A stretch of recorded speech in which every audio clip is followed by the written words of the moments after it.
Le 2 décembre 2014, Stephen Hawking, grand scientifique, expliquait déjà que les humains, limités par leur lente évolution biologique, ne puissent rivaliser avec l'intelligence artificielle. Les formes primitives d'intelligence artificielle que nous avons déjà se sont montrées très utiles. Mais je pense que le développement d'une intelligence artificielle complète pourrait mettre fin à l'humanité.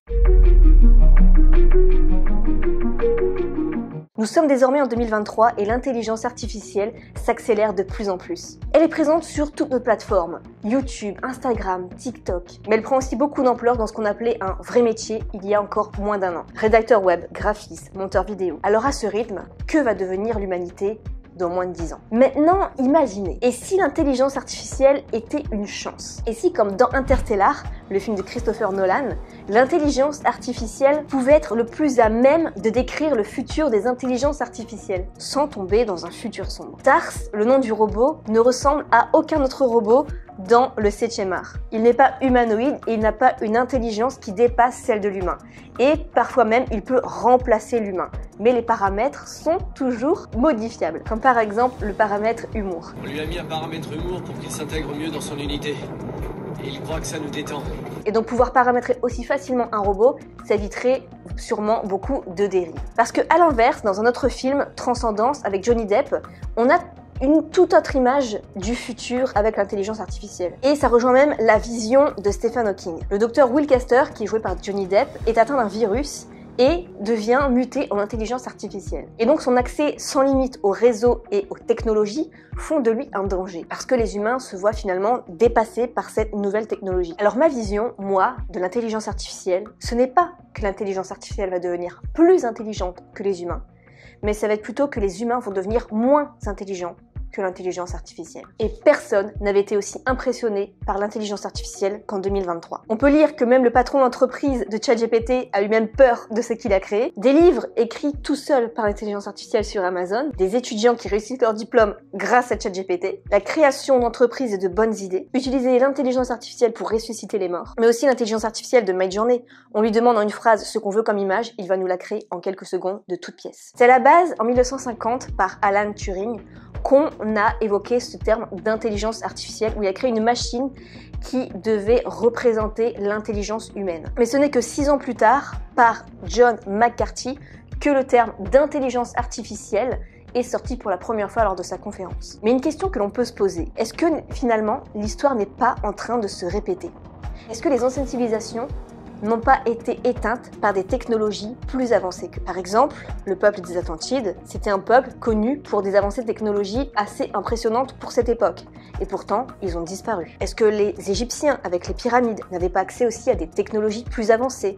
Et c'est ça qui les a menés aussi à leur perte. Est-ce que Stephen Hawking aurait raison en disant « Une fois que les hommes auraient développé l'intelligence artificielle, celle-ci décollerait seule et se redéfinirait de plus en plus vite. » Mais alors comment ça pourrait être possible? Comment finalement l'intelligence artificielle pourrait prendre le dessus sur les humains? Eh bien en une diminution plus rapide qu'on ne le pense des capacités de l'intelligence humaine. Puisqu'en ayant un assistant pour tout et n'importe quoi, à force de ne plus rien faire, notre cerveau tue les cellules à l'intérieur qui nous permettent de prendre des décisions. Et donc on est constamment face à un excès de dopamine avec les réseaux sociaux qui sont aussi contrôlés par l'intelligence artificielle. Mais si on demande aussi à des intelligences artificielles comme ChatGPT ou pour rédiger le moindre truc, ça va mener à une destruction des cellules et des études ont été prouvées pour ça. Cet excès de dopamine tue les cellules. Par exemple, vous apprenez l'anglais, vous traduisez vous-même une chanson mot à mot. Vous allez croître, vous allez apprendre. Par contre, si vous demandez directement à un traducteur de tout faire, vous allez perdre votre niveau d'anglais. C'est un peu le même raisonnement avec tout ce qui est général autour de nous, toute notre intelligence. Si on laisse notre cerveau au repos constamment, notre cerveau va régresser. Et de ce fait, ça nous prend beaucoup de bandes passantes.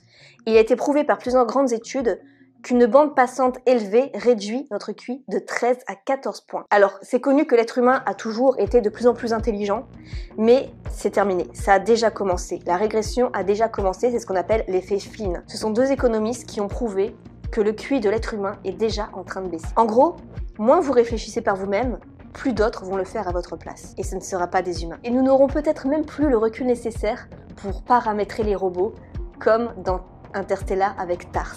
Il faut donc agir maintenant. Et certains l'ont même déjà fait, puisque le 5 janvier 2023, les écoles de New York interdisaient l'utilisation de ChatGPT pour la raison suivante. Si ChatGPT peut fournir des réponses rapides et faciles à des questions, il ne permet pas de développer la pensée critique et les compétences en matière de résolution de problèmes, qui sont essentielles à la réussite scolaire et tout au long de la vie. Ou alors, il faut utiliser cette intelligence artificielle pour nous rendre nous-mêmes encore plus intelligents, comme ce qui a été fait, avec ce qu'on appelle des tuteurs d'intelligence. En fait, on va utiliser des algorithmes pour mesurer comment un élève apprend. On va faire passer à l'élève certains examens pour voir s'il a plus une mémoire auditive, visuelle, et on va adapter à chaque fois le programme à sa manière d'évoluer et d'apprendre, ce qui va lui permettre de devenir, lui, plus intelligent et d'accéder plus vite à un apprentissage pour croître bien plus rapidement que si on utilisait une méthode qui ne lui convenait pas. Mais donc tout ça, pour le savoir à la base, on utilise l'AI. Et cette idée nous vient de l'université de Stanford,